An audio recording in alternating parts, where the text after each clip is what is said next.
आवरण टळसे भक्तिमां भरसे आनंद आनंद वर्तासे सुखनो सागर छलकासे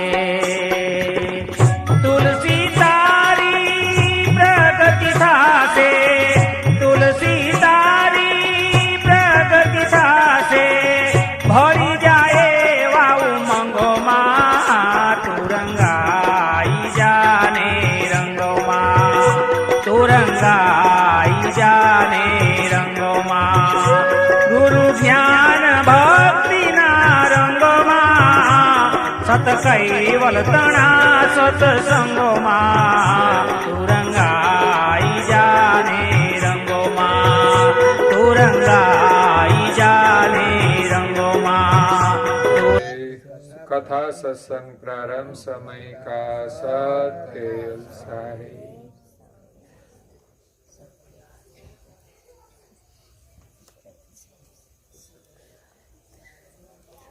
केवल हंसो सात केवल साहे बोलो जो बधा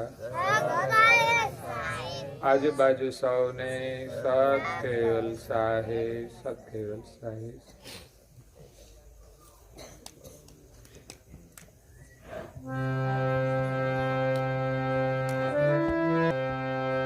अनेन भक्ति भाव दुख है दुरावे लघु जीव सबसे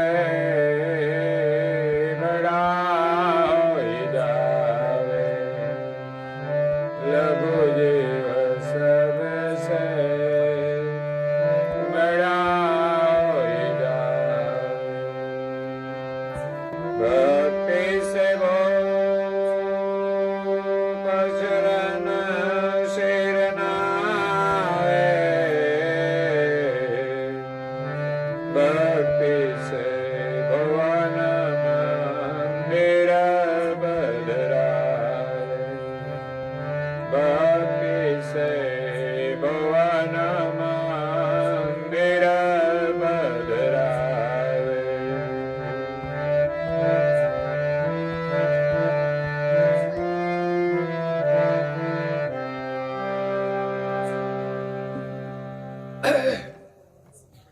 પ્રાય ભક્તજનો જ્ઞાન સંપ્રદાયના અધ્યસ્થાપક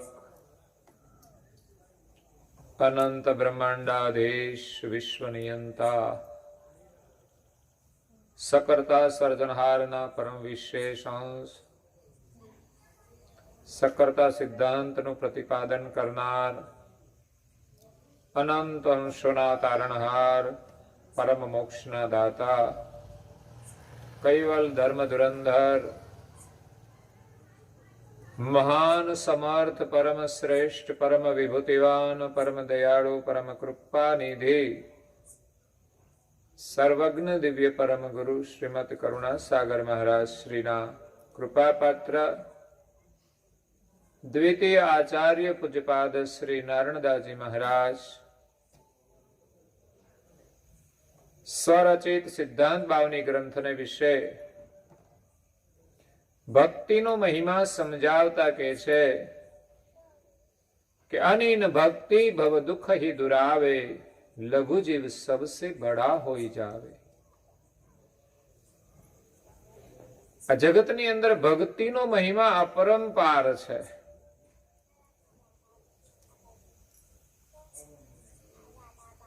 छतां पण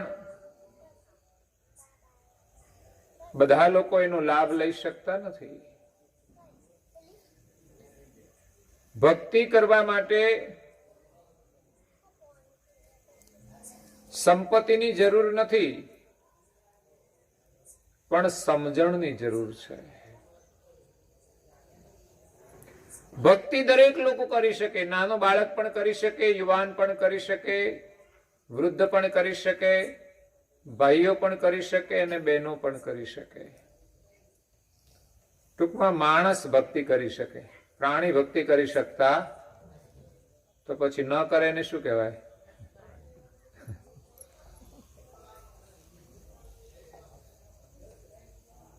ભક્તિ કરવા માટે પૈસાની, પ્રેમની જરૂર છે. અંતરમાં પ્રેમ હોવો જોઈએ. ભક્તિ શા માટે કરવાની છે?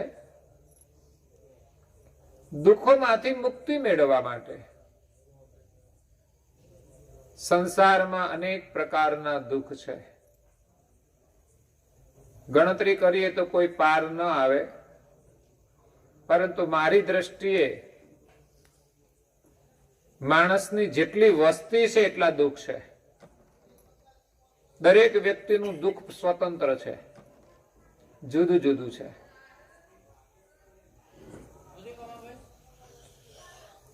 એટલે આ બધા દુઃખોમાંથી છૂટવાનો ઉપાય શું? પૂજ્યપાદ શ્રી નારાયણદાસજી મહારાજ શ્રી કહે છે, અનિન ભક્તિ ભવ દુઃખ હી દુરાવે. અનિન ભક્તિ ભવના દુઃખને દૂર કરવા વાળી છે.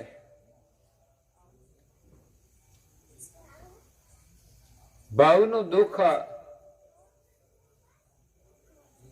એ મુખ્ય દુઃખ છે, જન્મવાનું ને મરવાનું.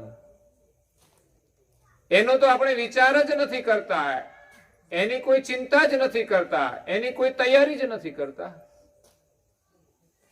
કે મૃત્યુ આવશે ત્યારે એમાંથી છૂટવા માટે શું જોઈશે, એના માટે શું વ્યવસ્થા છે.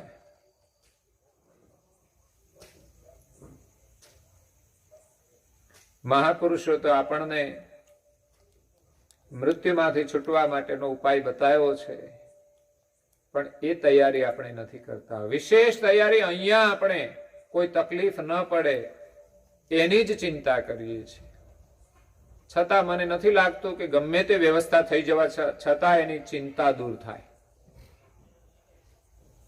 સુખી સંપન્ન લોકો દેખાય છે, એને પણ ચિંતા તો છે જ.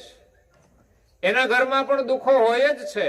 જેવા ગરીબના ઘરમાં હોય છે એવા દુઃખો એના ઘરમાં પણ હોય છે. એનાથી ભયંકર પણ હોય છે.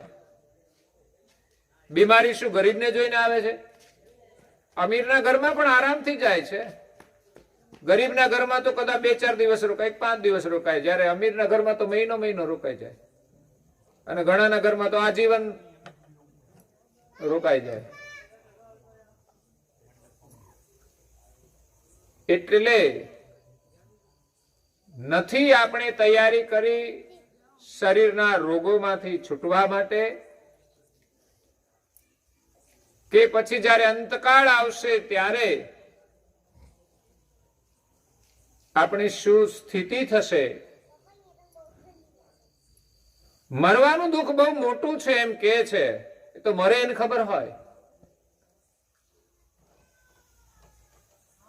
પરંતુ જીવતો માણસ બીજાને દુઃખી જોઈને પણ સુધરતો નથી.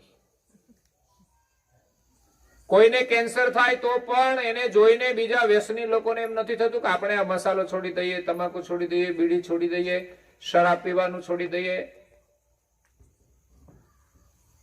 નજર સામે દેખાય કે ગળાનું કેન્સર થયું, મુખનું કેન્સર થયું, તોય લોકો જાગતા નથી.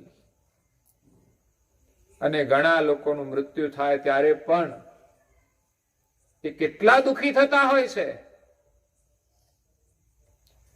સામાન્ય કીડી આપણે મરતી જોઈએ ને તો સેજ આપણને દબાઈ જાય ને કીડી, એટલે તરફડિયા મારતી હોય છે, પછી મરી જાય.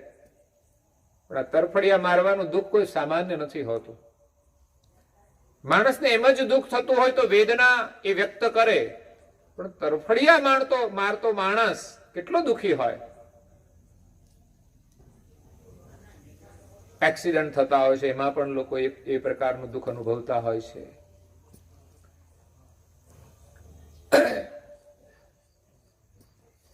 તો દુઃખમાંથી છૂટવા માટે આપણે તૈયારી કરવાની છે, એના માટે ભક્તિ કરવાની છે. વારંવાર જન્મવું ન પડે ને વારંવાર મરવું ન પડે. જન્મ છે તો મરવાનું તો છે જ, પણ મર્યા પછી ફરી જન્મ ન થાય તો ફરી મૃત્યુ નહીં આવે, અને જન્મ થશે તો મૃત્યુ આવશે જ. આવશે તો દુઃખી થવાનું છે. જન્મ અને મૃત્યુની વચ્ચે અનેક પ્રકારના દુઃખો જોડાયેલા હોય છે. એમાં જ કોઈનો જન્મ થતો નથી. માણસ પોતાના કર્મને લઈને જન્મ લે છે. પછી એમાં કંઈક સારા કર્મોય હોય છે અને ખોટા કર્મય હોય છે. જેવા કર્મ કરેલા છે એ કર્મને લઈને જીવ જન્મ લે છે. તો જન્મ અને મૃત્યુની વચ્ચે પણ દુઃખી જ થવાનું છે.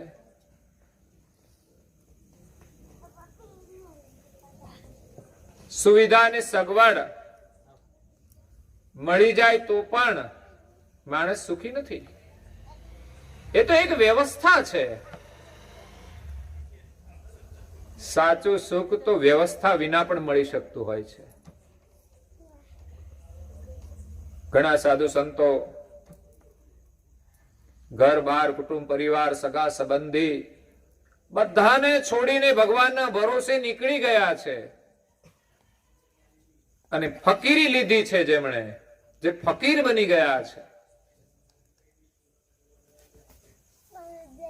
જેની પાસે કોઈ સુખ સુવિધા નથી છતાં પણ કોઈ દુઃખ નથી, એનું નામ સુખ છે. આપણે તો બધું હોય તોય દુઃખી ના દુઃખી જ. જેટલું વધારે આપણે ભેગું કરીએ એટલું વધારે દુઃખ થાય છે. કારણ આ મારું ના તારું. સંપત્તિ વધે એટલે એમાં મોહ થાય છે, એટલે દુઃખી થાય છે. સંપત્તિ ભેગી હોય જ્યારે જુદા થાય ત્યારે વેચવાનું થાય ત્યારે નાની નાની ચીજ માટે લોકો દુઃખી થાય છે. થોડું ઘણું વધઘટ થઈ જાય તો શું ફેર પડવાનો? બે ભાઈ હોય જુદા થાય, ત્રણ ભાઈ હોય જુદા થાય, છે તો ભાઈ ને, એનું નામ ભાઈ કહેવાય. અને એને આપણે થોડું આપીશું તો ભગવાન આપણને ચોક્કસ આપશે. આપણે ભાઈને ના આપી શકીએ તો દુનિયામાં કોને આપી શકીએ? એટલે કુટુંબ પરિવારમાં પ્રેમ પણ સ્વાર્થનો હોય છે. જુદા થાય ત્યારે ખબર પડે કે કોનો પ્રેમ કેટલો છે. તો ભક્તિ કરવા માટે પ્રેમ જોઈએ. માણસ પૈસાનું બેલેન્સ કેટલું વધ્યું એનું રોજ ખ્યાલ રાખે. બોલો, રોજ ગણતરી રાખે કેટલું બેલેન્સ થયું.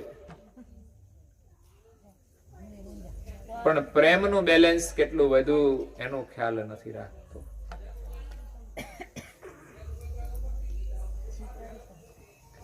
બે ભાઈઓ હતા, સંસ્કારી પરિવાર હતો. બંને ભાઈઓની અંદર એટલો બધો અદ્ભુત પ્રેમ હતો, જાણે રામ અને લક્ષ્મણની જોડી હતી. અને આવો જ પ્રેમ હોવો જોઈએ. રામાયણ આપણે એ જ શીખવે છે કે બે ભાઈનો પ્રેમ કેવો હોવો જોઈએ, પિતા પુત્રનો પ્રેમ કેવો હોવો જોઈએ કે પિતાની આજ્ઞા માટે એ વનમાં જવા તૈયાર થઈ જાય. બસ પિતાની આજ્ઞા છે એટલે કરવાનું, પછી કશું બોલવાનું નહીં. આ તો પિતા આજ્ઞા કરે તમે બેસો, તમે બેસો, એ બેઠા જ છે. પણ એ કોણ બોલે છે એનો વિચાર કરવાનો હોય, એમના વચનોનો આદર કરવાનો હોય. પણ આ તો પિતા બોલે કે માતા બોલે, તમે ના બોલશો વચ્ચે. પણ એક દિવસ આપણું બોલવાનું બંધ થઈ જશે. વિચાર કરજો, મા બાપને જે વાણીથી બોલતા બંધ કરે છે એની વાચા ક્યારેક બંધ થઈ જાય છે. બંને ભાઈઓનો પ્રેમ રામ ને લક્ષ્મણના જેવો. બંને મોટા થયા, બંનેના લગ્ન થયા. લગ્ન થયા પછી બંને બહેનો જે ઘરમાં આવી, દેરાણી ને જેઠાણી, તો ઘરમાં બહુ શાંતિનું વાતાવરણ હતું. બંને ભાઈઓનો જે પ્રેમ હતો એના પ્રભાવમાં બંને બહેનો રહેતા હતા. થોડા વર્ષો સુધી ચાલ્યું, પણ ધીમે ધીમે પછી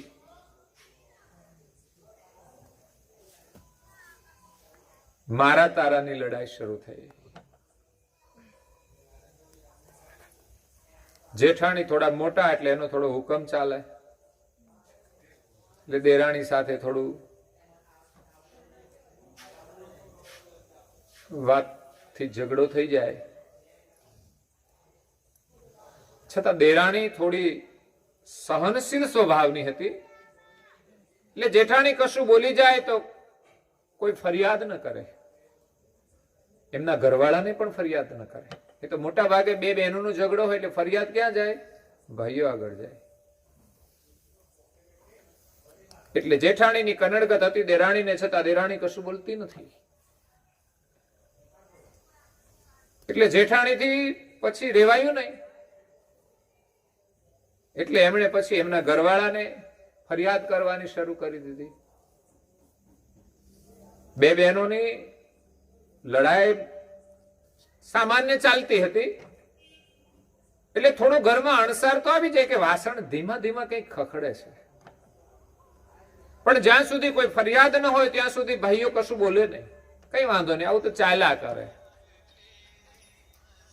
ઘણી વાર વડીલોની હાજરીમાં પણ બહેનો સામાન્ય વાતોમાં લડતી હોય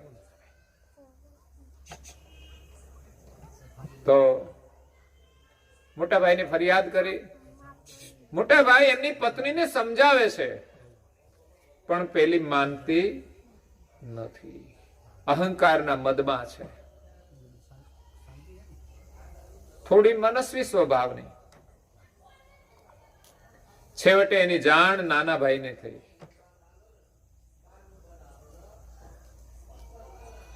પછી તો ખબર પડે. મોટા ભાઈએ વિચાર્યું કે મારી પત્નીનો ત્રાસ છે એટલે આ બંનેને સહન કરવું પડે છે, નાના ભાઈ અને એમની પત્નીને. એટલે મોટા ભાઈએ પ્રેમથી કહ્યું કે આપણે બંને જુદા થઈ જઈએ. પણ નાના ભાઈએ કોઈ દિવસ ફરિયાદ નથી કરી કે ભાઈ આ ભાભી હેરાન કરે છે તો આપણે જુદા થઈ જઈએ. મોટા ભાઈએ સામેથી કહ્યું છતાં પણ નાનો ભાઈ એમ કહે છે કે ના, આપણે તો જુદા નથી થવું, આપણે સાથે જ રહેવું છે, અમને કોઈ તકલીફ નથી. વિચાર કરો, મોટા ભાઈને ખબર પડી કે ઘરમાં તકલીફ છે. જેને તકલીફ છે એ એમ કહે છે કે અમને કોઈ તકલીફ નથી. પણ ભવિષ્યમાં પરિસ્થિતિ વધારે ન બગડે એટલા માટે મોટા ભાઈ આગ્રહથી કહ્યું નાના ભાઈને કે ના, આપણે હવે જુદું થઈ જ જવું છે. પછી તો મોટા ભાઈને એક આજ્ઞા માનીને નાના ભાઈએ એની વાતને સ્વીકારી લીધી કે આપ કહેતા હો તો કઈ વાંધો નથી. પછી તો ભાગ પાડવા બેઠા. ઓસરીમાં બેનો લાજ કાઢવાની પ્રથા થોડી મર્યાદા હતી થોડી, એટલે એ ઘરમાં બેઠા ઉંબરે. ભાઈઓ શું કરે છે, કેવી રીતે ભાગ પાડે છે એનું પાછું ધ્યાન રાખે. હો, આ હોમ મિનિસ્ટર કહેવાય, સમજ્યા? હોમ મિનિસ્ટર સારા તો ઘરમાં શાંતિ, નહીં તો ઉપાધિ. તો બંને ભાઈઓ વાત કરે છે કે આપણે ભાગલા પાડવાના છે, બેઉ અડધા અડધા. એટલે નાના ભાઈએ કહ્યું કે આપણે અડધા ભાગ નથી કરવાના, પણ આ મિલકતના 4 ભાગ કરો. મોટા ભાઈને સમજવા ના આવ્યું કે 4 ભાગ શા માટે કરવાના, ભાઈઓ અમે 2 છીએ. નાના ભાઈએ કહ્યું કે આપણે તો જુદા થવું જ નથી, એટલે પછી 2 ભાગ શા માટે કરવાના? આ તો ભવિષ્ય માટે આ બધી તૈયારી છે, એટલે આપણે જુદા થયા છીએ. તો પછી આપણા વચ્ચે ભાગ નથી પાડવો, પણ આપણી જે ભાવિ પેઢી છે ને એનો ભાગ પાડો તમે. તો મોટા ભાઈ 3 દીકરા હતા, નાનાને 1 હતો. 4 દીકરાના 4 ભાગ કરવાના. નાના ભાઈની ઉદારતા જુઓ. નાના ભાઈની આવી ઉત્કૃષ્ટ ભાવના સાંભળીને જેઠાણી રડવા માંડી. ઘરમાંથી આવી રડતી રડતી અને કહે છે મારી ભૂલ થઈ ગઈ, આપણે જુદા નથી થવું. આવા ઉદાર દિલવાળા ભાઈઓ હોય અને એનાથી જુદા થઈને શું ફાયદો થવાનો છે? તો જ્યાં પ્રેમ છે ત્યાં શાંતિ છે. ઘરમાં પ્રેમ જોઈએ. અને ઘરમાં જ જો પ્રેમ ન હોય તો ભગવાનની ભક્તિ કેવી રીતે થાય? વિચાર કરો. જ્યાં આપણી પાસે સંસારનો એક સામાન્ય પ્રેમ નથી, ત્યાં ભગવાનની ભક્તિ માટે તો કેવો પ્રેમ જોઈએ સાહેબ. પારકાને પોતાના માનવા પડે. એ પ્રેમ કોઈ સામાન્ય નથી. ભક્તિ કરવી કોઈ સાધારણ નથી. જ્યાં પરિવાર માટે લોકો ન જીવી શકે, ક્યારેય પરમાત્માને પામી નહીં શકવાના. પરિવારમાં તો આપણી માત્ર પ્રાથમિક પરીક્ષા છે. એમાંથી પાસ થયા પછી આપણે પ્રભુની ભક્તિ કરી શકીએ, અને પછી તો સારા સમાજ માટે જીવવું પડશે. બધાને પોતાના માનવા પડશે. ભક્તિનો પ્રેમ કેવો હોય? એક રિક્ષા વાળો હતો વિદેશમાં. રિક્ષાવાળાની ઉંમર 75 વર્ષની થઈ ગઈ.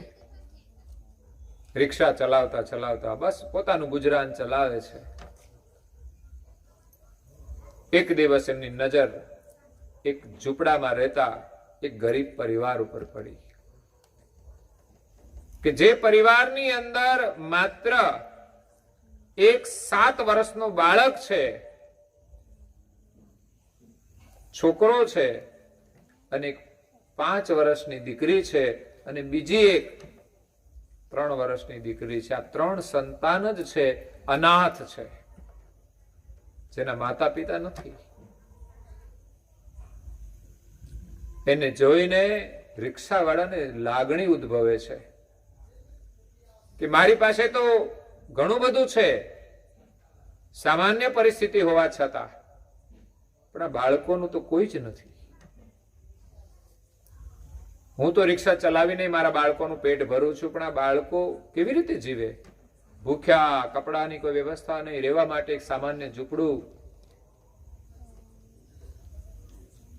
એટલે 3 બાળકોને લઈને રિક્ષા વાળો પોતાની રિક્ષામાં બેસાડી અને અનાથાશ્રમે પહોંચી ગયો કે આ 3 બાળકોને તમે અહીંયા રાખો,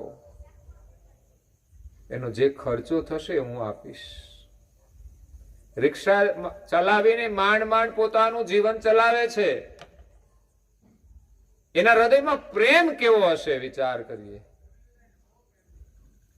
કે બીજાના માટે એમણે વિચાર્યું કે હું 8 કલાક રિક્ષા ચલાવું છું, હવે હું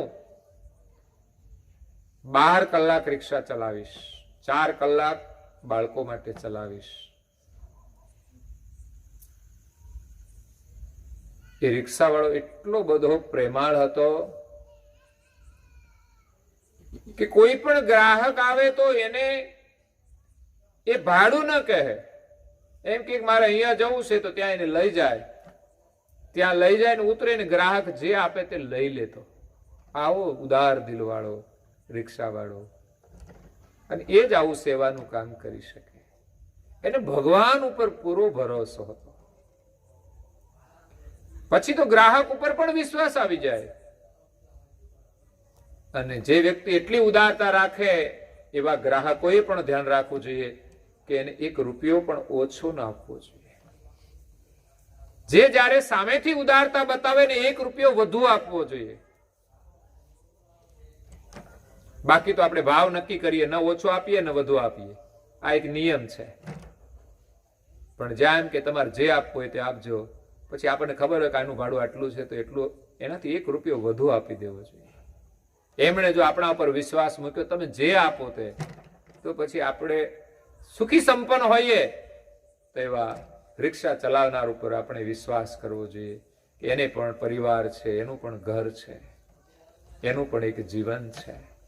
1 રૂપિયામાં તો કઈ એને બંગલો નથી બની જવાનો. એટલે આ રિક્ષા વાળો બાળકો પ્રત્યે કેટલી સહાનુભૂતિ રાખે છે. આ રીતે સેવા કરતા કરતા 15 વર્ષ વીતી ગયા. આ રિક્ષા કેવી પાછી ખબર છે? આ પેટ્રોલ ડીઝલ વાળી નહીં, પગે ચલાવવાની રિક્ષા કહેવાય. 3 પૈડા વાળી સાયકલ જે કહેવાતી હતી એ ચલાવતો હતો. એ મહેનત કરીને કમાતો હતો. 90 વર્ષની ઉંમર થઈ ગઈ, છતાં એના ચહેરા ઉપર અપ્રસન્નતા નથી. થાક લાગે છે, પછી શરીર કામ નથી કરતું. એમણે રિક્ષા ચલાવીને પૈસા થોડા ભેગા કર્યા, કરકસરથી જીવવા માંડ્યો. એને સેવાની ઉમદા ભાવના છે અને વિચારે છે કે આપણને તો ખાવાનું મળી જાય છે, પણ આ ગરીબ લોકો કે દુઃખી લોકો ખાધા વિનાના સૂઈ જાય છે. આપણને તો ગરમ ખાવાનું મળે છે, અમને તો ખાવાનું પણ મળતું નથી. પોતાનું ખાવાનું બીજાને આપી દેતું અને પોતે કોઈ ફેંકી દીધેલી વસ્તુ હોય એ લઈ લે અને એ ખાઈ જતો, પોતાના ભાગનું બીજાને આપી દેતો. જ્યારે કોઈ ખાતા ખાતા અડધી વસ્તુ ફેંકી દીધી હોય, કોઈ આઈસ્ક્રીમનો કોન અડધો ખાઈને નાખી દીધો હોય તો એ લઈ લે અને ખાઈ જતો. મોટા ભાગે તો આવું કોઈ કરે નહીં, આવું કોઈ ખાય પણ નહીં. પણ સેવા માટે જ્યારે ખાય છે ને ત્યારે તો આ કાર્ય બહુ ઉત્તમ ગણાય.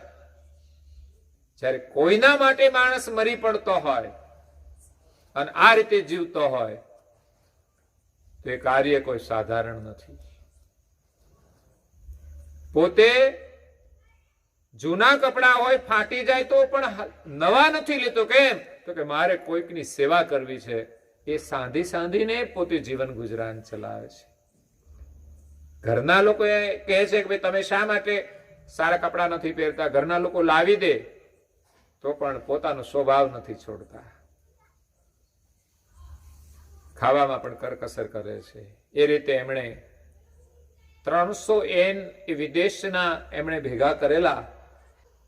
છેલ્લે જ્યારે એનાથી આ રિક્ષા ચાલતી નહોતી ત્યારે કોઈ અનાથાશ્રમની અંદર એ પોતે ભેગા કરેલા પૈસા આપવા માટે જાય છે અને કહ્યું કે કદાચ મારાથી હવે કામ નહીં થાય, 90 વર્ષ થઈ ગયા, શરીર સાથ આપતું નથી, એટલે કદાચ આ મારું છેલ્લું દાન હશે.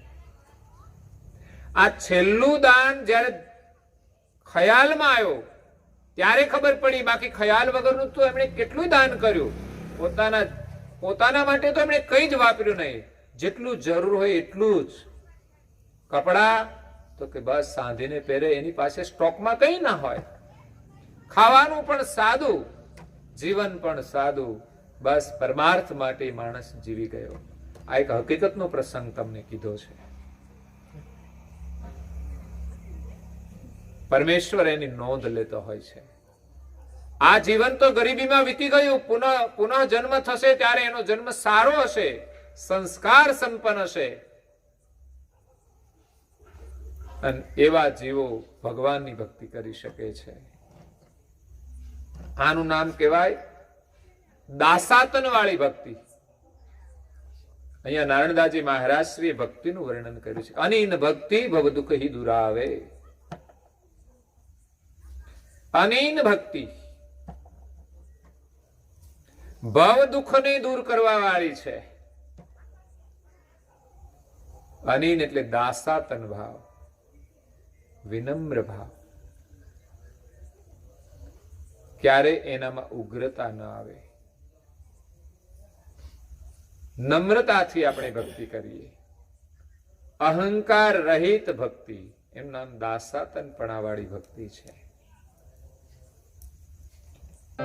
હે અખંડ કરતા ગુરુની ઉપાસના, હે લક્ષણ છે નિજ દર્શના.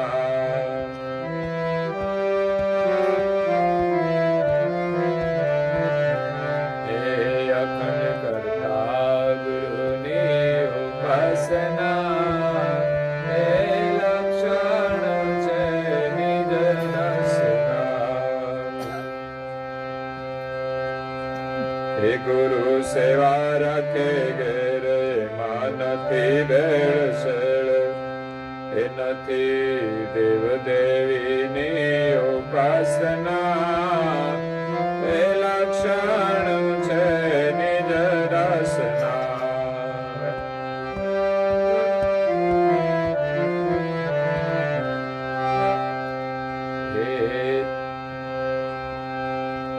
તિલક કંઠી નતર છોડે, માળા રાખે જોડે જોડે, હે ના વિચારો ધર્મ વિકાસના, હે લક્ષણ છે નિજ દાસના. ગુરુની ઉપાસના એ લક્ષણ છે નિજ દર્શના આવી મળે કોઈ સંત જાણે મળ્યા ભગવંત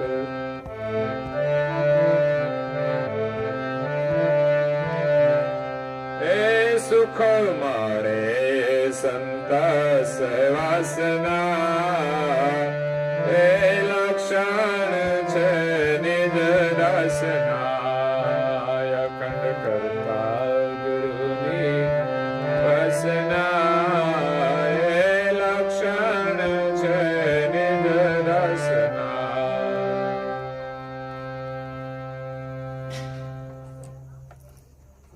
ઘરમાં ગુરુ મહારાજની સેવા હોય, ઇષ્ટમાં એની શ્રદ્ધા હોય, નિત્ય એ સેવા પૂજા કરતા હોય, ચારે બાજુ દોડે નહીં.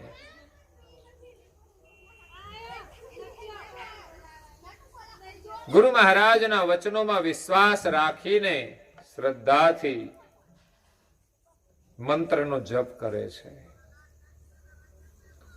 ધાર્મિક ક્રિયા કરવામાં પણ પ્રેમ જોઈએ. તિલક કંઠીના તર છોડે, માળા રાખે જોડે જોડે, કૈવલ જાપ જપે શ્વાસે શ્વાસે. તો કંઠી એક શ્રદ્ધાનું પ્રતીક છે, સંસ્કારનું પ્રતીક છે, એટલે ગળામાં અવશ્ય રાખવી જોઈએ. એમાં કઈ બહુ મોટી વસ્તુ નથી, પણ ગળામાં શ્રદ્ધાથી રાખેલી કંઠી આપણી એક પ્રકારની સુરક્ષા કરે છે. જેમ સીતાજી જંગલમાં હતા અને લક્ષ્મણજી માત્ર રેખા બનાવી અને માતાજીને કહ્યું કે આ રેખાની બહાર ન જતા, ત્યારથી તો નામ પડી ગયું લક્ષ્મણ રેખા. એક મર્યાદાની રેખા છે.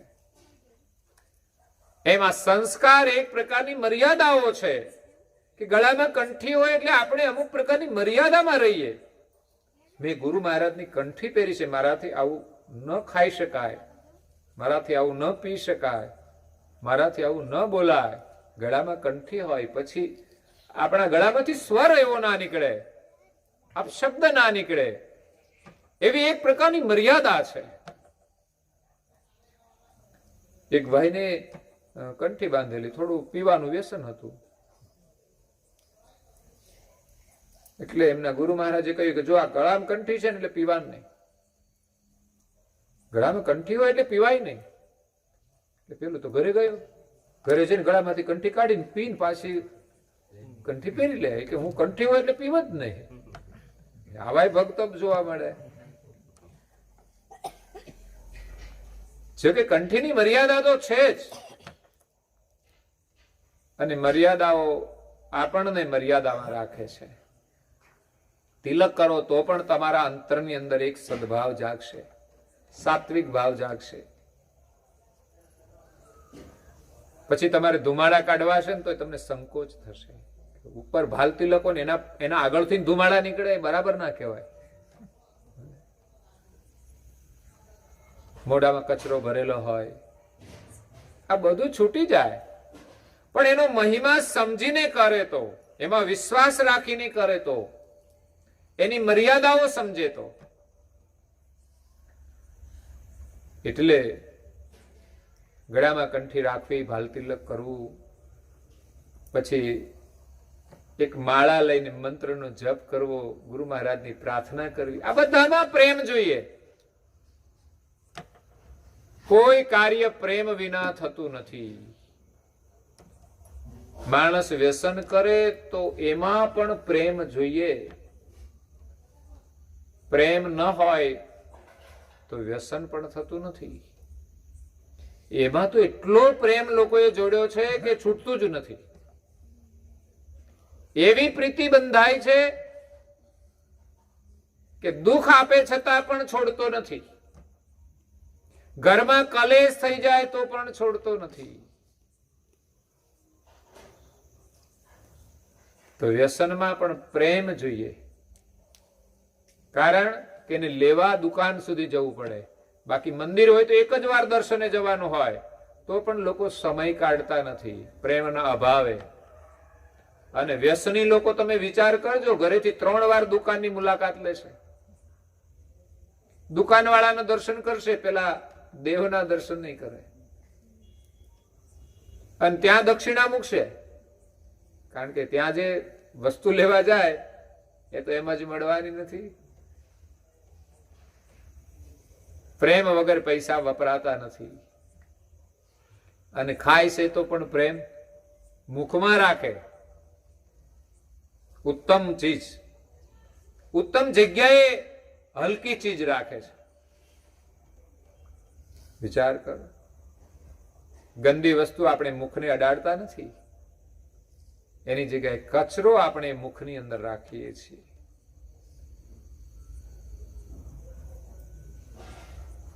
એટલે આપણો પ્રેમ આપણે ખોટી જગ્યાએ જોડી દીધો છે. જે પ્રેમ પરમાત્માને આપવાનો છે, જે પ્રેમ પરિવારને આપવાનો છે, એ પ્રેમ પણ ત્યાં જોડી દીધો. હું એમ કહું છું, ખોટી જગ્યાએ જે પ્રેમ જોડ્યો છે ત્યાંથી પાછો વાળશો ને તો પરિવારમાં પણ પ્રેમ વધી જશે. અને જેટલો બહાર પ્રેમ ખર્ચાય છે એટલો પરિવારમાં પણ ઓછો થવાનો. વ્યસની લોકો જોજો ઘરમાં આવેશમાં જ ફરતા હશે, જાણે કે પોતે કઈક બાદશાહ હોય એમ. હું કહું એમ થવું જોઈએ.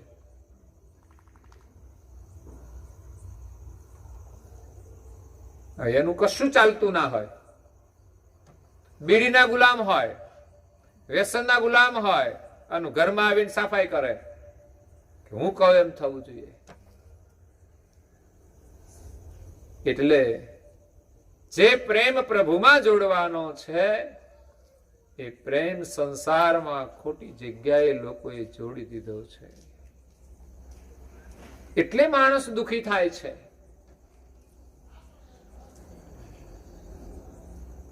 તો અનિન ભક્તિ જે છે, આવી મળે કોઈ સંત, જાણે મળ્યા ભગવંત. કોઈ સંત મળી જાય તો એને એમ લાગે કે આ ભગવાનનું એક રૂપ છે, અને એનો સહવાસનો આનંદ લે છે. એના સંગમાં રહીને એમના જીવનમાંથી, એમના વિચારોમાંથી એ આનંદ લે છે. સંતોના સંગની અંદર આનંદ જે હોય છે એ બહુ વિલક્ષણ હોય છે. સંસારમાં લોકોને પરિવારમાં આનંદ નથી મળતો એટલે એમને મનોરંજનના સાધનો વસાવવા પડે છે. નહીં તો પરિવારના સભ્યો હોય, આપણે મોજથી ના રહીએ. પણ આજે કોઈને એકબીજામાં આનંદ નથી રહ્યો એટલે પછી ટીવી ચાલુ કરીને બેહવું પડે. નહીં તો બીબી ઘરમાં હોય, ટીવી ની જરૂર જ નહીં. એ બોલે કઈ ઓછું છે? એને જોવું એટલે આખી દુનિયાનું દર્શન થઈ જાય તમને. તોય લોકો ટીવીમાં રસ લેશે. કેમ? તો કે પરિવારમાં આનંદ નથી. આ તો બંને સાથે બેસે છે તો બંનેને એકબીજામાં આનંદ નથી, કે ત્રીજાનો માધ્યમ લેવું પડે છે.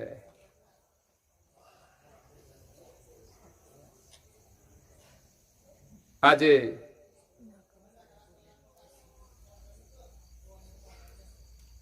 નાના નાના બાળકો પણ તમે જુઓ તો મોબાઈલની અંદર બધા ગેમો રમવામાં એટલા લાગી જાય છે કે મા બાપ પ્રત્યેનો પ્રેમ પણ ઓછો થઈ જાય. મા બાપ એમ કે બેસ છાના, તરત જ અકળાઈ જાય. આ મા બાપ પ્રત્યેનો પ્રેમ ધીમે ધીમે આ સાધનો દ્વારા ઓછો થઈ જાય છે.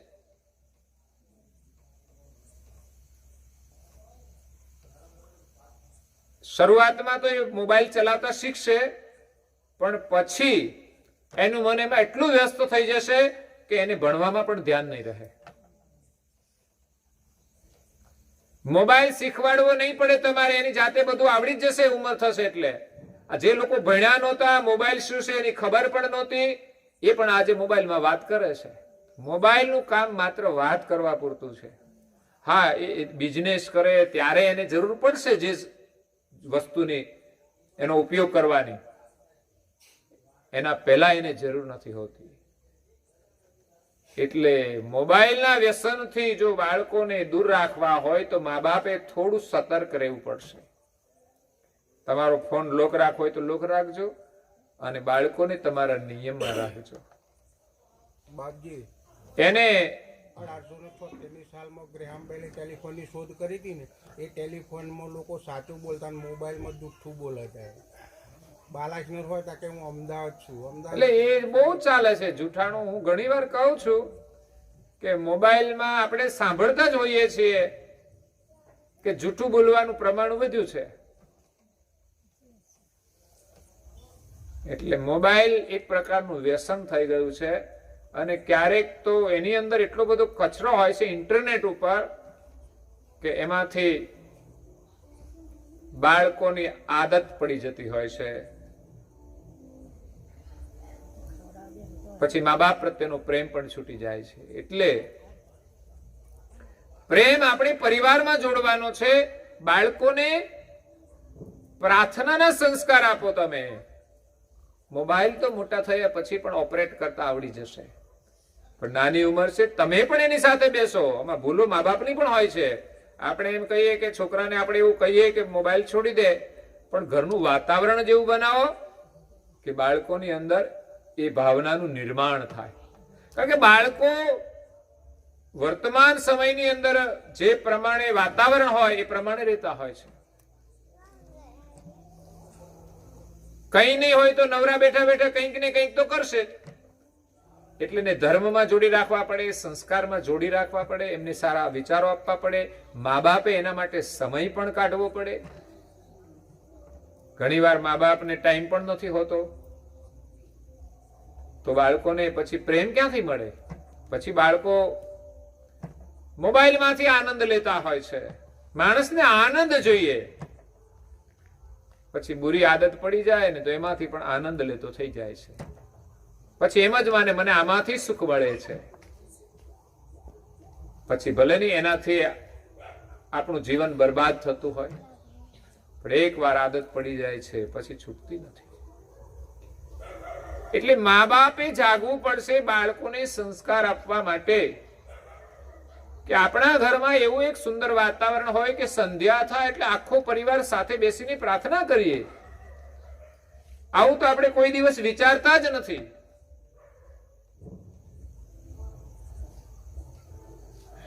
પછી આપણી ફરિયાદો આવે છે કે બાળક આમ કરે તેમ કરે. મોટા થયા પછી પણ એનું પરિણામ આવશે. એટલે બાળકની નાની ઉંમરમાં જે સંસ્કાર આપવા જોઈએ એ આપી દેવા જોઈએ. એ જ્યાં સુધી તમારે આધીન છે ત્યાં સુધી તમે જે કરવું હોય તે કરી શકશો. બીબાની અંદર ભાત પાડી શકશો. 20 વર્ષ થયા ને તમે પરણાવી દેશો પછી તમારાથી કોઈ ભાત પડશે.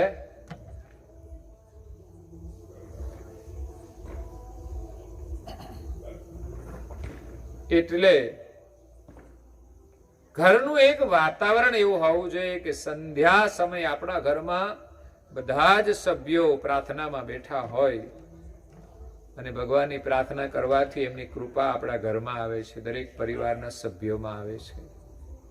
આ સંસ્કારની પ્રક્રિયા થશે તો પછી બાળકો ગમે ત્યાં જશે, કદાચ અહીંથી વિદેશમાં જશે તો પણ એ મા બાપને નહીં ભૂલે, એની સંસ્કૃતિને નહીં ભૂલે.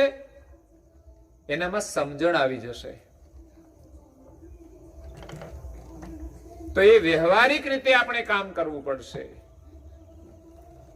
માત્ર કહેવાથી બાળકો કરશે નહીં, તમારે સ્વયં જોડાવવું પડશે. તમે તિલક કરો તો બાળકો પણ કરે, તમે ના કરો તો એ ના કરે. નહીં તો વન સાઈડ કપાવીને આવે. પછી મા બાપ જ કરતા હોય છે. એક બાળક તો બિલકુલ નાનું હતું, એને પોતાને ખબર નહોતી મારા વાળ કેવા છે.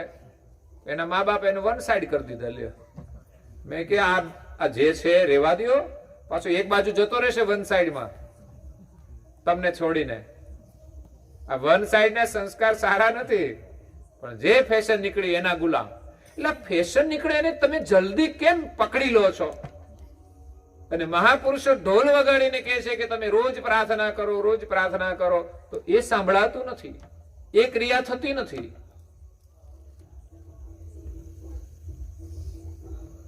અને માથાની છત્રી લઈને લોકો ફરે છે, ચારે બાજુથી વાળ કાપી નાખે શેઢા, અને વચ્ચે જે વાળ રહે એને ઊભા કરે શેરડીના વાળની જેમ. આવી છતરીઓ ઘણી જોવા મળશે તમને. હવે આવા છોકરાઓ શું ભણવાના? હું તો હાઈસ્કૂલમાં છોકરા જતા હોય ને કઈ કોઈ જોતો હોઉં છું. મા બાપ એવા સંસ્કાર આપવા જોઈએ કે આપણો છોકરો કે છોકરી ભણવા જાય તો એ ભણવામાં ધ્યાન આપે. પણ ઘણા બધા રોમિયા નીકળતા હોય છે, બાઈકો લઈને આવે, રખડ્યા કરતા હોય, પાણી પીવાના બહાને ફર્યા કરતા હોય. એક છોકરી તો હમણાં જ રડતી હતી કઈ, તો બીજો છોકરો કહે કે બેસજે મારી ગાડી ઉપર, તો પેલી નહોતી બેસતી. મેં કીધું ભણવા આવે છે કે બધા નાટક કરવા આવે છે? એટલે આ વર્તમાન વાતાવરણનો એક કુપ્રભાવ છે. આપણા છોકરાને જોઈએ તો મોબાઈલ આપો, જોઈએ તો જ ગાડી આપો, નહીં તો એ કમાઈને ત્યારે એને બધું આપવાનું. એક છોકરો કોલેજમાં જતો હતો, એટલે કોલેજમાં સુખી સંપન્ન લોકો બધા ગાડીઓ લઈને આવે, 4 વ્હીલ લઈને આવે. એમાં એક પરિવાર સુખી હતો, એમનો છોકરો કાયમ માટે સાયકલ લઈને જતો હતો. એટલે સાયકલમાં તો બહુ ઇમ્પ્રેશન ના પડે, બાઇક હોય તો ઇમ્પ્રેશન પાડે, 4 વ્હીલમાં ઇમ્પ્રેશન પાડે. એટલે એમણે ઘરે કહ્યું કે મારે ગાડી લેવી છે, અને પણ એના પિતાએ કહ્યું કે હું ચોક્કસ તને ગાડીના પૈસા આપીશ, પણ ગાડી તો ત્યારે જ લેવાની કે જ્યારે તું કમાઈશ ત્યારે. ગાડી તો હું અત્યારે લઈ દઉં, પણ મફતમાં ચાલવાની છે? તું એક પૈસો કમાતો તો છે નહીં, અત્યારે તો ભણવામાં ખર્ચ થાય છે. તો પછી એવા બાળકોને અત્યારથી ગાડીની જરૂર નથી. હું તો કોઈ 2-3 કિલોમીટર થી આવે ને બધા છોકરા સાયકલ લઈને જ આવવા જોઈએ, બાઇકની કોઈની જરૂર જ નથી હોતી. એ કૂદમ કૂદ જ કરતા હોય છે, ફર જ કરતા હોય. રિશેષમાં બાપા મજૂરી કરીને બધું કરતા હોય, અને એ પેટ્રોલ મફતનું બાળતા હોય છે. કાં તો ઘરથી નજીકમાં જવાનું હોય તો ફ્રૂટ દઈને ગાડી લઈને જ જાય. એને ખબર નથી આ પેટ્રોલ મફત નથી ચાલતી. અને પેટ્રોલ આપણા દેશમાંથી બધું નથી થતું, વિદેશથી જ્યારે જે વસ્તુ આવતી હોય તો સમજવાનું કે આપણા દેશમાં નથી. એ જેટલો વધુ ઉપયોગ થશે, દુરુપયોગ થશે, એટલી મોંઘવારી પણ વધવાની છે. એનો તો એને વિચાર જ નથી કરવાનો. એટલે બિનજરૂરી કોઈ પણ વસ્તુ બાળકોને આપવી ના જોઈએ, નહીં તો એનું ભણવાનું બગડી જશે. તો પ્રભુની ભક્તિ કરવા માટે બાળકોને સંસ્કાર આપો. 5 વર્ષ સુધી તો બાળક ઘરમાં જ હોય છે, તો ઘરની અંદર તમારો પ્રેમ જ એમને આપો. 5 વર્ષ પછી એને શિક્ષણ પ્રાપ્ત થાય છે.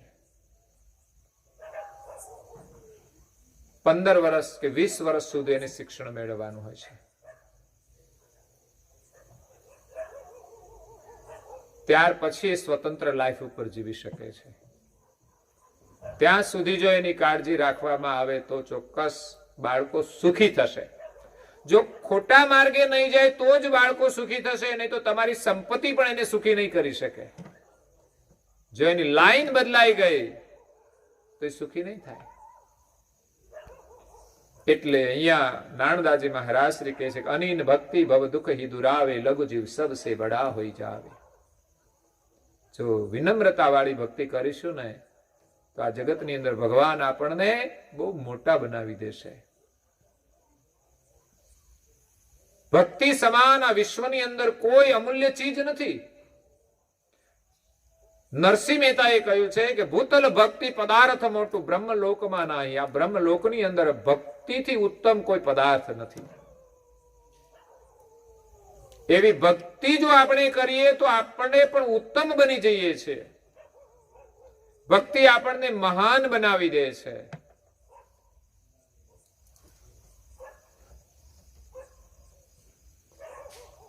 ઘણા મોટા માણસો બહુ પૈસા કમાય ત્યારે મોટા માણસ કહેવાય. જ્યારે જે લોકો ભક્તિ કરે છે એ મોટા નહીં પણ મહાન બની જાય છે. કે જેના આગળ મોટા મોટા માણસો પણ પોતાનું મસ્તક ઝુકાવે છે. આ દુનિયામાં મોટાઈનું મહત્વ નથી, મહાનતાનું મહત્વ છે. મોટાઈ મળી તોય શું, ન મળી તોય શું? ગામમાં આપણે મોટા કહેવાય એમાં શું લાભ છે? કોઈ લાભ નથી. પણ ભલે આપણે ગરીબ હોઈએ પણ આપણને મહાનતા મળશે એનો એક આનંદ છે. તો અનિન ભક્તિ ભવ દુઃખ હી દુરાવે, લઘુ જીવ સબસે બડા હોઈ જાવે. નાનો જીવ પણ બહુ મોટો થઈ જાય છે. આખી દુનિયા એને ઓળખે છે. 5 વર્ષનું બાળક ભક્ત ધ્રુવ, એમણે પ્રભુની ભક્તિ કરી તો આજે સારા સમાજમાં એને લોકો ઓળખે છે. કારણ કે 5 વર્ષના બાળકની ઉંમર ભક્તિ કરવાની નથી હોતી, છતાં પણ મોટા મોટા ઋષિ મુનિઓ જેવી ભક્તિ કરે એવી ભક્તિ ભક્ત બાળકે બાળપણની અંદર કરી. ભક્ત ધ્રુવે બાળપણની અંદર એ ભક્તિ કરી. તો આપણાથી જે બની શકે એવું કામ તો આપણે અવશ્ય કરવું જોઈએ. પણ ભક્તિમાં વિનમ્રતા હોવી જોઈએ, દાસાતન ભાવ હોવો જોઈએ, અહંકાર ન હોવો જોઈએ. નહીં તો ભક્તિ કરીએ તો પણ અહંકાર આવતો હોય છે. આપણે સારું કામ કરીએ ને અહંકાર ન આવે એવું ન બને. કારણ કે સારા કામનો પણ એક અહંકાર હોય છે કે આ મેં કર્યું છે. જ્યારે ભગવાનના ભક્તો હોય છે એ દાસાતન ભાવે ભક્તિ કરે છે અને સારું કામ કરે એમાં પોતાનો અહમ નથી રાખતા કે આ મેં કર્યું છે, આ તો ભગવાનની કૃપાથી થયું છે, હું તો માત્ર નિમિત્ત હતો. અને ખોટું કોઈ પણ કામ હોય એમાં ક્યારેય ભગવાનને દોષ નથી આપતા કે આ કામ ભગવાને કર્યું, કરાવ્યું, આ કામ મારાથી થયું છે, આ ભૂલ મેં કરી છે. એટલે ભૂલનું એ પ્રાયશ્ચિત પણ કરે છે. એનું નામ દાસાતનપણા વાળી ભક્તિ છે. તો અનિન ભક્તિ ભવ દુઃખ હી દુરાવે, લઘુ જીવ સબસે બડા હોઈ જાવે. ભક્તિ સે ભૂપ ચરણ સિર નાવે. જે લોકો ભક્તિ કરે છે અને રાજાઓ પણ પોતાનું મસ્તક નમાવે છે. દેશના વડાપ્રધાન નરેન્દ્રભાઈ મોદી હોય, એ દેશના વડાપ્રધાન હોવા છતાંય જેની પાસે કોઈ સંપત્તિ ન હોય એવા કોઈ સામાન્ય ફકીર હોય એના આગળ પણ એ મસ્તક ઝુકાવે. કારણ કે વડાપ્રધાન છે, મોટા છે, પણ જે ફકીર છે એ મહાન છે. પેલાના રાજાઓ મહારાજાઓ ઋષિમુનિઓના આશ્રમમાં જતા હતા એમના દર્શન કરવા માટે, એમનો ઉપદેશ શ્રવણ કરવા માટે, એમને વંદન કરવા માટે. એટલે ભક્તિ સે ભૂપ શરણ સિર ના આવે. જે લોકો ભક્તિ કરે છે એની ભક્તિને રાજા મહારાજાઓ પણ વંદન કરે છે. ભક્તિ સે ભુવન મંદિર પધરાવે. ભક્તિના કારણે જ એમની પધરામણી કરવામાં આવે છે. ક્યાંય સાંભળ્યું છે તમે કે બાલાસિનોરના ધારાસભ્યની આપણે ત્યાં પધરામણી કરાવીએ એવું? પધરામણી શબ્દ એમને ના લાગે કે આપણું ઘર પાવન થઈ જાય. કોઈ પણ નેતા હોય એની પધરામણી નથી કોઈ કરાવતું. અને કરાવે તો શું થાય?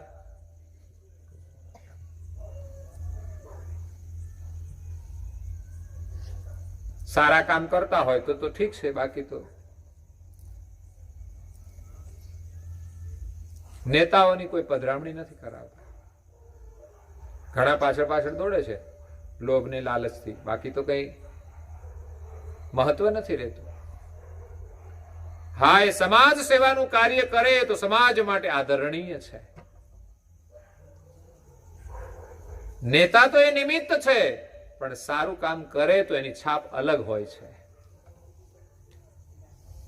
આપણા દેશના વડાપ્રધાનો પણ એવા થયા છે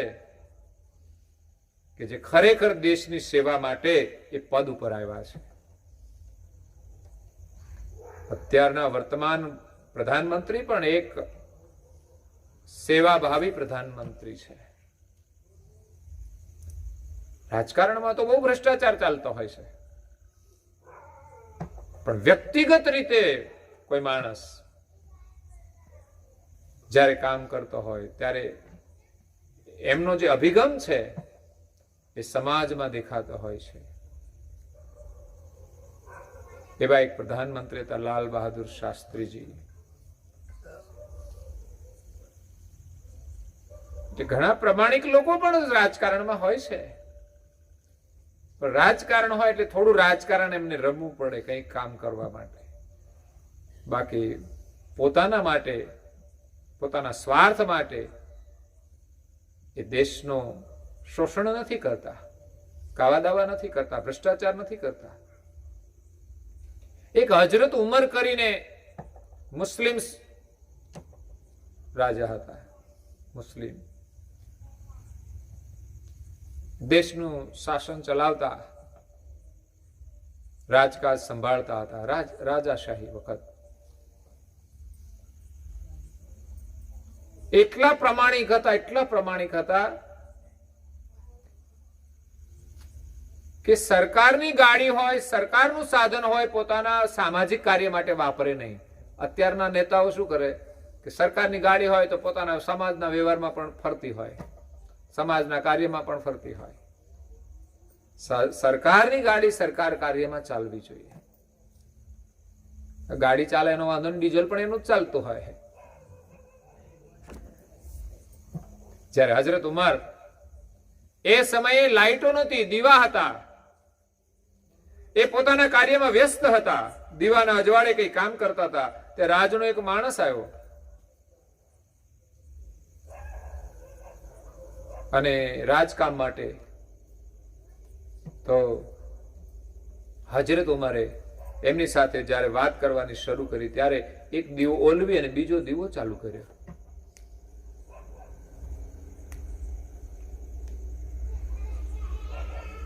કેમ તો કે બંનેના દીવા જુદા હતા. રાજનો દીવો હું મારા સ્વાર્થ માટે ન વાપરી શકું. આ રાજનો દીવો છે અને આ મારો ઘરનો દીવો છે. રાજનું કામ પતી જાય એટલે દીવો બંધ કરી દેવાનો અને મારો ઘરનો દીવો વાપરવાનો. આટલા પ્રમાણિક હતા.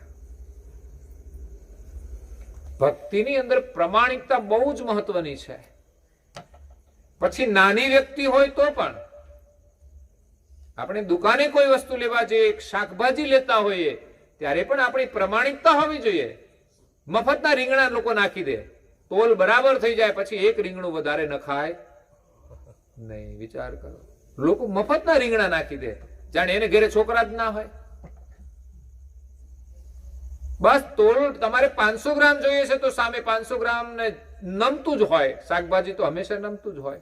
એ કઈ સોનાના દાગીનાની જેમ બે કાંટે ન આવે, પણ નમતું આપે. છતાંય કે ભાઈ હવે આપી દે ને, તારે ક્યાં ઘેર છોકરા છે, અમારે જ છે. વધારાનું રીંગણું આપણને કોઈ લાભ ના આપે. યાદ રાખજો, વધારાનું રીંગણું જેણે ખાધું એને પેટમાં દુખ્યા વગર જ ના રહે. અને કાં તો ઘરમાં એનું શાક બનાવ્યું હોય થોડું પડ્યું રહે એટલે એઠામ જાય. તમે તો પાપમાં પડ્યા ને વધારાના રીંગણા લાવીને. ખાધું નહીં કોઈએ, કાં તો ઘરવાળા કે મને આજે ઠીક નહીં એટલે મારે નથી ખાવું.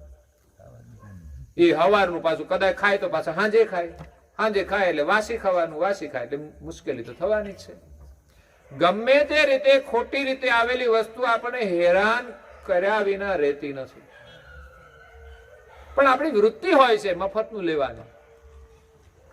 જો આપણા ઘરમાં 500 ગ્રામ શાક લીધું છે, એમાં 1 કે 2 રીંગણા વધારે નાખી દીધા, શું ફેર પડવાનો? 2 રીંગણાનું કેટલું શાક વધી જવાનું? કદાચ તમારા ભાગમાં જેટલું શાક આવે એટલામાંથી તમે જમી લો. એમાંથી કદાચ ઓછું હોય ને તો આપણે ત્યાં એક નિયમ હોય છે કે આપણી પાસે કેટલું શાક છે એના પ્રમાણમાં રોટલી આપણે ખાતા હોઈએ એટલે એટલી માત્રામાં એને ખાતા હોઈએ છીએ. થોડું હોય તો થોડાથી પણ જમી લેવાય છે. પણ મફતનું લેવાની વૃત્તિ છોડી દેવી જોઈએ. જો ભગવાનની આપણી ભક્તિ કરવી હોય તો, નહીં તો પછી આપણે દંભ કરીએ છીએ. પછી ભલે ને ધૂપ ધુવાડા ગમે એટલા કરીએ તોય ઘરમાં ઉપાધિ તો આવવાની જ છે. કેમ? તો કે આપણામાં નીતિ નથી, પ્રમાણિકતા નથી. મફતનું લઈને ખાઈએ કોઈ પણ વસ્તુ. ઘણા લોકો તો બીડી પીવે તોય મફત નહીં લાય ને કે છે.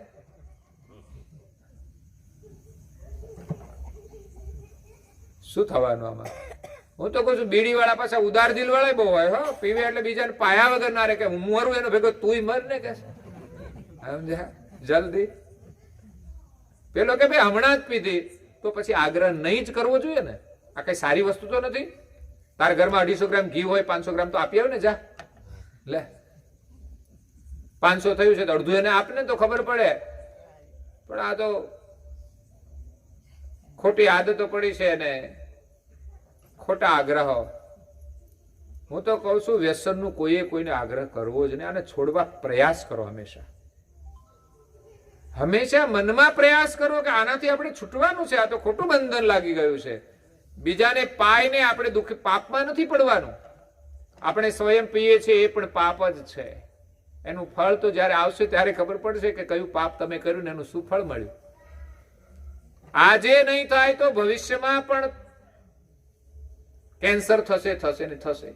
આ જન્મે નહીં થાય તો બીજા જન્મે આદત નહીં જાય. હો, જો નહીં છૂટી હોય ને તો બીજા જન્મે આદત નહીં જાય અને ત્યારે તમને કેન્સર કરીને જ એ તમને છોડાવશે.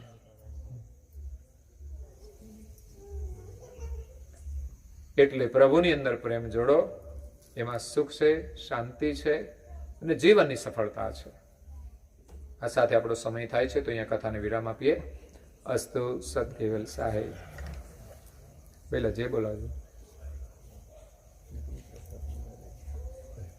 आद्य सकल स्वराट करुणे कैवल करता की जय. श्री कृष्ण स्वामी महाराज की जय. परम गुरु श्रीमद करुणा सागर महाराज की जय. पूज्य श्री नारायण दास जी महाराज की जय. श्री सब कुबेराचार्य महाराज की जय. श्री सब संतन की जय. श्री सब देवन की जय. श्री ग्राम संप्रदाय की जय. श्री गुरु आदि सारसापुरी की जय. श्री कैवल धाम की जय. कथा सत्संग पूर्णावती का સત કેવલ સાહેબ. 3 વાર પગે લાગવાનું આપણે.